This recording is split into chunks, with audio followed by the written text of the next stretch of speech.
যদিও জাকাতের সাথে রমাজান মাসের কোনো সম্পর্ক নাই, যেটা আমরা ভুল ধারণা করে থাকি যে রমাজান আসলেই জাকাত বের করতে হবে, এটা কখনোই নয়। জাকাতের হিসাব ভিন্ন, যা আমরা বক্তব্যের শেষে বলবো। রমাজানের হিসাব ভিন্ন। আমাদের দেশের বেশিরভাগ মানুষ রমাজান মাসে জাকাত বের করে থাকে, তাই আমরা রমাজানে জাকাতের আলোচনা করি। মূলত রমাজানের সাথে জাকাতের কোনো সম্পর্ক নাই। রমাজানের সাথে সম্পর্ক কিসের? রমাজানের সাথে সবচেয়ে গভীর সম্পর্ক হচ্ছে কোরআনের। শাহরু রমাদান আল্লাযী উনজিলা ফীহিল কোরআন হুদাল লিন্নাস। রমাজান সেই মাস যেই মাসে আল্লাহ সুবহানাহু ওয়া তাআলা কোরআন অবতীর্ণ করেছেন। কিছু কিছু আসার পাওয়া যায় সাহাবী মুফাসসিরদের পক্ষ থেকে, আব্দুল্লাহ বিন আব্বাস সহ আর অনেকের পক্ষ থেকে, যে তারা দাবি করেন যে পৃথিবীর সকল আসমানি গ্রন্থ রমাজানে অবতীর্ণ হয়েছে। রমাজানের শুরুর দিকে হয়তো সুহুফে ইব্রাহিম, রমাজানের মাঝামাঝিতে তাওরাত, রমাজানের কোনো এক সময় ইনজিল এবং রমাজানের শেষের দিকে পবিত্র কোরআন। এটা অনেক মুফাসসির দাবি করেছেন যে শাহরু রমাদান আল্লাযী উনজিলা ফীহি জামিউ কুতুবিল্লাহ আল মুনাজ্জালা মিনাস সামা আলা আম্বিয়াইহি। আল্লাহর নবীদের উপর অবতীর্ণ হওয়া সকল ধর্মীয় গ্রন্থ, সকল আসমানি কিতাব রমাজানে অবতীর্ণ হয়েছে। আল্লাহু আ'লাম বিসওয়াব। সঠিক জ্ঞান আল্লাহ সুবহানাহু ওয়া তাআলার নিকটে আছে। তবে কোরআন একাই রমাজানে অবতীর্ণ হওয়া রমাজানের ফজিলতের জন্য যথেষ্ট। কোরআন যত গুরুত্বপূর্ণ এবং যত তাৎপর্যবহুল কিতাব, তো রমাজানে যদি আমরা সবচেয়ে বেশি মূল্যায়ন করতে চাই, তাহলে সবচেয়ে বেশি মূল্যায়ন করতে হবে কোরআনকে। অন্য সকল জিকির, আজকার, তাসবিহ, তাহলিল, যে কোনো ইবাদত বন্দিগির চাইতে বেশি গুরুত্ব পাবে কোরআন। আমরা রাতের যে সালাত আদায় করব, কিয়ামুল লাইল, সালাতুল লাইল, সালাতুত তারাবিহ, সেখানেও সবচেয়ে বেশি গুরুত্ব পাবে কোরআন। তথা সালাত হবে ধীর স্থির আর কোরআন তেলাওয়াতের মাধ্যমে লম্বা। যেটা আয়েশা রাদিয়াল্লাহু তাআলা আনহা বলছেন, তোমরা আল্লাহর নবীর সালাত সম্পর্কে জিজ্ঞাসা করিও না কত সুন্দর আর কত লম্বা, তো লম্বা হবে কি দিয়ে? কোরআন দিয়ে। তথা সালাতের সবচেয়ে বড় মৌলিক অঙ্গ হচ্ছে কোরআন। তো রাতেও যদি আমরা তারাবি তেলা পাঠ করি, তারাবির সালাত আদায় করি, তো সেটারও সবচেয়ে বড় অংশ হবে কোরআন, ধীর স্থির লম্বা। তাহলে রমাজান মাসে সবচেয়ে বেশি মূল্যায়নের যোগ্য হচ্ছে কোরআন। এবং সকল মুসল্লিকে চেষ্টা করতে হবে, সকল মুসলমানকে চেষ্টা করতে হবে যে কোনো মূল্যে পুরো রমাজানে অন্তত পক্ষে একবার কোরআন শেষ করার চেষ্টা করা, পাশাপাশি বুঝারও চেষ্টা করা। যে কোনো মূল্যে অন্তত পক্ষে একবার চেষ্টা করতে হবে পবিত্র কোরআন রমাজান মাসে শেষ করার এবং বুঝার চেষ্টা করা। তো রমাজান মাসের সাথে জাকাতের কোনো সম্পর্ক নাই। রমাজান মাসের সাথে সম্পর্ক হচ্ছে কোরআনের। রমাজান মাসের সাথে সম্পর্ক হচ্ছে তারাবির। রমাজান মাসের সাথে সম্পর্ক হচ্ছে ইতিকাফের। রমাজান মাসের সাথে সম্পর্ক হচ্ছে ফিতরা আদায় করা। রমাজান মাসের সাথে এই ধরনের বিষয়গুলো সম্পৃক্ত। তো আমরা আজকে জাকাত সম্পর্কে আলোচনা করব। তার সবচেয়ে বড় কারণ হচ্ছে আমাদের সমাজে সবচেয়ে অবহেলিত একটি ইবাদত হচ্ছে জাকাত। এবং যেহেতু মানুষ রমজান মাসে জাকাত বের করার চিন্তা ভাবনা করে, সেহেতু জাকাত সম্পর্কে জ্ঞান থাকা আমাদের জরুরি এবং অতীব প্রয়োজন। আল্লাহ সুবহানাহু ওয়া তাআলা পবিত্র কোরআন মাজিদে বলছেন, খুয মিন আমওয়ালিহিম সাদাকাতান তুতাহহিরুহুম ওয়া তুযাক্কিহিম। এটা আল্লাহর নবীর উপর আদেশ। হে নবী, আপনি আপনার অনুসারীদের সম্পদ থেকে জাকাত সংগ্রহ করুন, জাকাত গ্রহণ করুন এবং এই জাকাতের মাধ্যমে তাদেরকে পবিত্র করুন। তুতাহহিরুহুম, তাদেরকে পবিত্র করুন। তুযাক্কিহিম, তাদেরকে পবিত্র করুন। তাদের বাড়িতে ঘরে অপবিত্র সম্পদ আছে, সেই অপবিত্র সম্পদ থেকে তাদেরকে পবিত্র করুন। এটা আল্লাহ সুবহানাহু ওয়া তাআলার আদেশ রাসূল সাল্লাল্লাহু আলাইহি ওয়াসাল্লামের প্রতি। আর এই আদেশ পরবর্তীতে যত রাষ্ট্র নেতা আসবে তাদের উপর প্রযোজ্য হবে, যে খুয মিন আমওয়ালিহিম সাদাকাতান তুতাহহিরুহুম ওয়া তুযাক্কিহিম। পরবর্তীতে যত রাষ্ট্র নেতা আসবে সবার উপর এই আদেশ ফরজ হিসেবে প্রযোজ্য হবে যে তুমি তোমার দেশের নাগরিকদের নিকট থেকে জাকাত সংগ্রহ করো। এটা তোমার উপর ফরজ জিম্মেদারি এবং দায়িত্ব। জাকাতের গুরুত্ব বুঝাতে গিয়ে দ্বিতীয় যে বিষয়টি আমরা মনে রাখতে পারি, ওয়া আকিমুস সালাতা ওয়া আতুজ যাকাহ।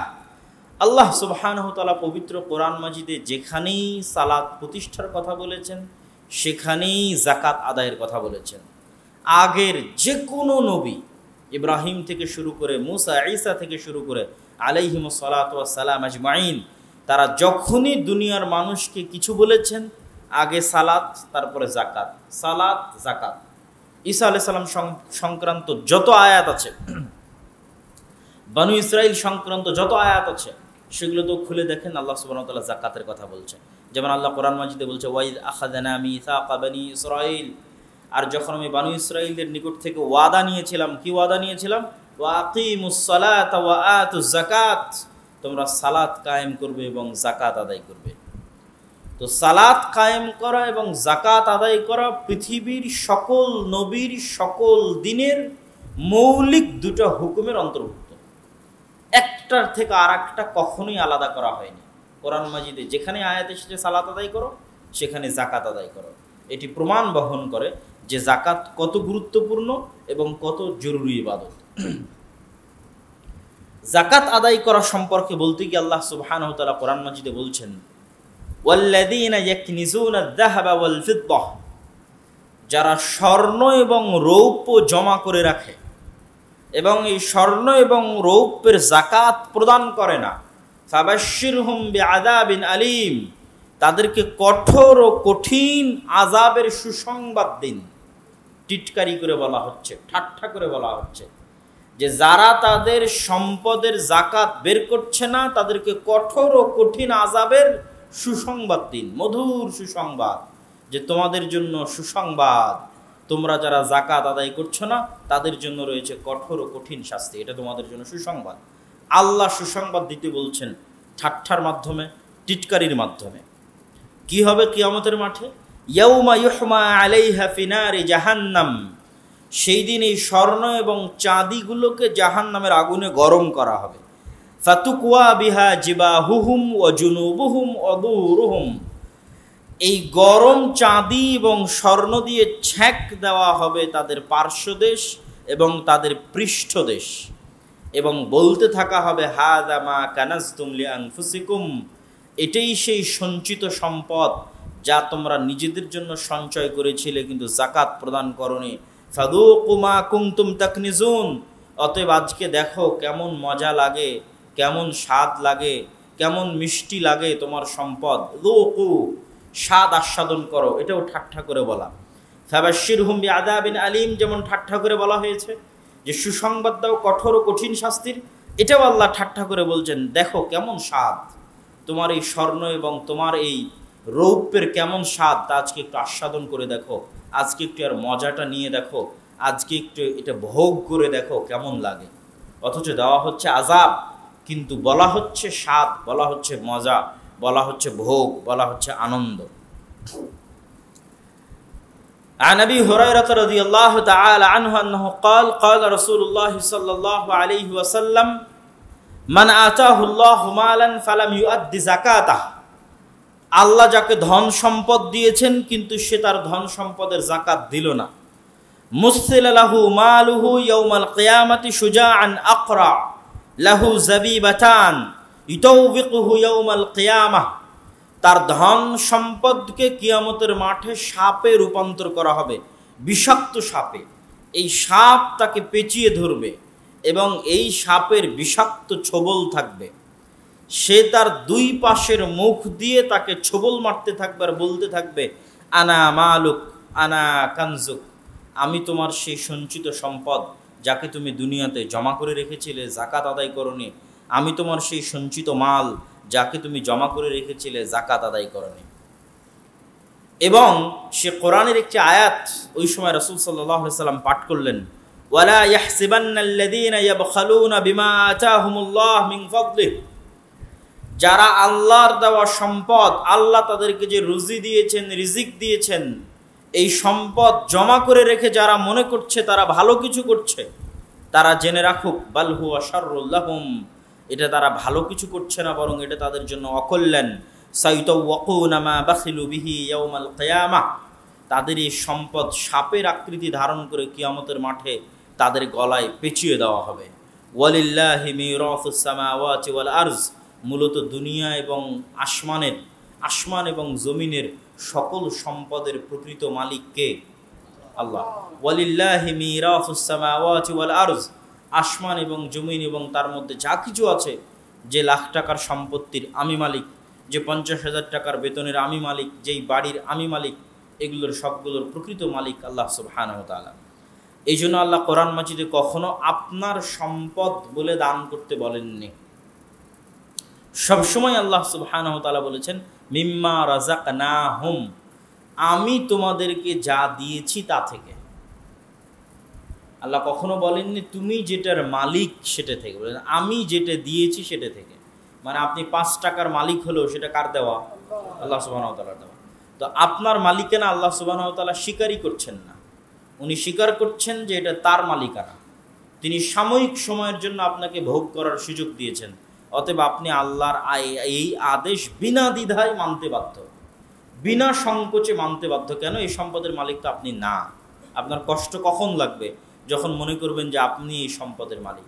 আর যখন ভাববেন যে না, এই সম্পদের মালিক আপনি না, আল্লাহ দিয়েছে, যে কোনো মুহূর্তে নিয়ে যেতে পারে, তখন যাকাত আদায় করতে এবং দান করতে আপনার কষ্ট হবে না। সম্মানিত উপস্থিতি, যাকাত সম্পর্কে রাসূল সাল্লাল্লাহু আলাইহি ওয়াসাল্লাম এক লম্বা হাদিস, আমরা সেই লম্বা হাদিসের পরিপূর্ণ অনুবাদ না করে একটা অংশের অনুবাদ করব। রাসূল সাল্লাল্লাহু আলাইহি ওয়াসাল্লাম বলেন, মা মিন সাহিবি যাহাবিন ওয়ালা ফিদ্দাতিন লা ইউআদ্দি মিনহা হাক্কাহা, কোন স্বর্ণের মালিক, কোন রৌপ্যের মালিক, কোন উটের মালিক, কোন গরুর মালিক, কোন ছাগলের মালিক, কোন ধন সম্পদের মালিক, যার উপর যাকাত ফরজ কিন্তু সে তার যাকাত প্রদান করছে না, ইল্লা ইযা কানা ইয়াউমুল কিয়ামাহ, কিয়ামতের মাঠে তারা আসবে, তাদের সাথে কি হবে? এক এক জনের সাথে এক একটা হবে। যেমন যে স্বর্ণ ও রৌপ্যের মালিক, তার সাথে কি হবে? সুফিহাত লাহু সাফাইহ মিন নারিন ফাউহমিয়া আলাইহা ফি নারি জাহান্নাম, তার স্বর্ণ এবং রৌপ্যকে জাহান্নামের আগুনে গরম করে তার পার্শ্বদেশে ছ্যাঁক দেওয়া হবে। যেমনটা আল্লাহ কোরআনে বললেন, তেমনটা আল্লাহর নবী হাদিসে বললেন। আর কেমন দিনে ছ্যাঁক দেওয়া হবে? যেই দিনের এক এক দিনের লম্বা হচ্ছে 50 আলফ সানা, দুনিয়ার 50,000 বছরের সমান। আল্লাহু আকবার। যেই দিনে মানুষকে এই শাস্তি প্রদান করা হবে, সেই দিনের লম্বা হচ্ছে দুনিয়ার 50,000 বছরের সমান। আমাদের নবী মুহাম্মদ সাল্লাল্লাহু আলাইহি সাল্লামের যাওয়া মাত্র 1400-1500 বছর, তাহলে 50,000 বছর কত দিনে হতে পারে? তাহলে কিয়ামতের এই একদিনের শাস্তি হবে দুনিয়ার 50,000 বছরের শাস্তির সমান। যারা উটের মালিক, গরুর মালিক, ছাগলের মালিক, তাদের কি হবে? রাসূলুল্লাহ সাল্লাল্লাহু আলাইহি ওয়াসাল্লাম বলছেন, এই মালিককে বুতিহা লাহা বিকাইন করকরিন আওফার, এই ছাগলের মালিক, উটের মালিক, গরুর মালিককে কিয়ামতের মাঠে উপর করে ফেলে দেওয়া হবে বিশাল খোলা মাঠে। বিশাল খোলা মাঠে উটের, ছাগলের, গরুর মালিককে উপর করে ফেলে দেওয়া হবে। আর সেই দিন তার উটের একটা ছোট বাচ্চাও বাকি থাকবে না, গরুর একটা ছোট বাছুরও বাকি থাকবে না, ছাগলের একটা ছোট্ট বকরি বাচ্চাও বাকি থাকবে না, যারা সেই দিন উপস্থিত হবে এবং যাদেরকে শিং প্রদান করা হবে, যাদেরকে মুখমণ্ডল প্রদান করা হবে, তারা সেই শিং দিয়ে এবং সেই মুখমণ্ডল দিয়ে, রাসূলুল্লাহ সাল্লাল্লাহু আলাইহি ওয়াসাল্লাম বলেছেন, লা ইয়াফকাদু মিনহা ফাসিলান ওয়াহিদা, একটা ছোট গরু, ছাগলের বাচ্চাও বাকি থাকবে না। তাতাউহা বিআখফাফিহা, তার পায়ের খুর দিয়ে মালিককে পিষতে থাকবে। ওয়া তাউযুহু বিআফওয়াহিহা, এবং মুখমণ্ডল দিয়ে কামড়াতে থাকবে, আর শিং দিয়ে গুতা মারতে থাকবে। কুল্লামা মাররা আলাইহি উলাহা রুদ্দা আলাইহি উখরাহা, প্রত্যেকবার যখন একবার করে যাওয়া শেষ হবে, তখন আর একবার করে আসবে, একবার করে যাওয়া শেষ হবে, আর একবার করে আসবে। কতদিন চলতে থাকবে? যেই দিনের একদিনের সমান হবে 50 আলফা সানা, 50,000 বছর। এই অপমানজনক শাস্তি আল্লাহ সুবহানাহু ওয়া তাআলা তাদেরকেই দিবেন যারা দুনিয়াতে ধন সম্পদের মালিক ছিল কিন্তু যাকাত প্রদান করেনি। এই জন্য আল্লাহ সুবহানাহু ওয়া তাআলা কোরআন মাজিদে বলেছেন, ওয়াল্লাযীনা ফি আমওয়ালিহিম হাক্কুম মা'লুম, যাদের সম্পদে নিশ্চিত হক ছিল ফকির আর মিসকিনের, কিন্তু দেয়নি। তথা আপনি যেই সম্পদের জাকাত বের করছেন না, ওইটার মালিক আপনি নন, ওইটার মালিক ফকির অথবা মিসকিন। তো আপনি তার হক জোরপূর্বক দখল করে আছেন, অন্যের হক জোরপূর্বক আপনার কাছে দখল করে রেখেছেন। এটা আল্লাহ সুবহানাহু ওয়া তাআলা নিজে বলছেন। আব্দুল্লাহ বিন আব্বাস রাদিয়াল্লাহু তাআলা আনহু থেকে বর্ণিত, তিনি বলেন, একদা রাসূলুল্লাহ সাল্লাল্লাহু আলাইহি ওয়াসাল্লাম মুআদ ইবনে জাবালকে ইয়ামানে পাঠালেন। মুআদ ইবনে জাবাল রাদিয়াল্লাহু তাআলা আনহুকে ইয়ামানে পাঠাতে গিয়ে রাসূল সাল্লাল্লাহু আলাইহি সাল্লাম তাকে কয়েকটি বিষয় উপদেশ দিলেন। তার মধ্যে দ্বিতীয় গুরুত্বপূর্ণ বিষয় যে ইয়ামানের মানুষ যদি সালাত মেনে নেয়, ফাইনহুম আতাউ লিযালিক, ইয়ামানের মানুষ যদি 5 ওয়াক্ত সালাত মেনে নেয়, তাহলে তাদেরকে এবার দ্বিতীয় বা তৃতীয় বড় আদেশ দিবে কি, ইন্নাল্লাহা ইফতারাদা আলাইহিম, আল্লাহ সুবহানাহু ওয়া তাআলা তাদের উপর ফরজ করেছেন সাদাকাতান তুখাযু মিন আগনিয়াইহিম ওয়া তুরাদ্দু ইলা ফুকারাইহিম, আল্লাহ তাদের উপর ফরজ করেছেন জাকাতকে, তাদের ধনীদের নিকট থেকে জাকাত সংগ্রহ করা হবে আর তাদের গরিবদের মধ্যে জাকাত বন্টন করা হবে। এই আদেশ রাসূল সাল্লাল্লাহু আলাইহি ওয়াসাল্লাম মুআদ ইবনে জাবালকে দিলেন, যখন মুআদ ইবনে জাবাল ইয়ামানের উদ্দেশ্যে রওনা দিয়েছেন, এবং তাকে এটা তিনি বলে দিচ্ছেন যে তারা যদি সালাতের আদেশ মেনে নেয়, তাহলে তাদের জন্য জরুরি আদেশ হচ্ছে যে তারা জাকাত আদায় করবে, এবং তাদের এই জাকাত ধনীদের মধ্যে থেকে আদায় করা হবে আর গরিবদের মধ্যে প্রদান করা হবে। সম্মানিত উপস্থিতি, রাসূলুল্লাহ সাল্লাল্লাহু আলাইহি ওয়াসাল্লাম আর এক হাদিসে স্পষ্ট করে বলেন, জাকাত অনাদায়ী করলে জাতিগতভাবে আমরা কি শাস্তি এবং কি আযাবের মুখোমুখি হব। রাসূল সাল্লাল্লাহু আলাইহি ওয়াসাল্লামের হাদিস দ্বারা স্পষ্ট বোঝা যায় যে আমরা যদি জাকাত অনাদায়ী করি, আদায় না করি, তাহলে জাতিগতভাবে অনাবৃষ্টি, দুর্ভিক্ষ, قد حبس الله السماء মুনিআতিস সামা মিনাল মাতার, আসমানকে বন্ধ করে দেওয়া হবে, বাধাগ্রস্ত করে দেওয়া হবে বৃষ্টি বর্ষণ করতে, এবং দুর্ভিক্ষ দেখা দিবে, খরা দেখা দিবে। এটি হচ্ছে জাকাত অনাদায়ের জাতিগত শাস্তি। কোনো জাতি যদি জাতিগতভাবে জাকাত অনাদায়ী করে, তাহলে সেই জাতির উপর জাতিগতভাবে খরা, দুর্ভিক্ষ এবং অনাবৃষ্টি চাপিয়ে দিবেন আল্লাহ সুবহানাহু ওয়া তাআলা।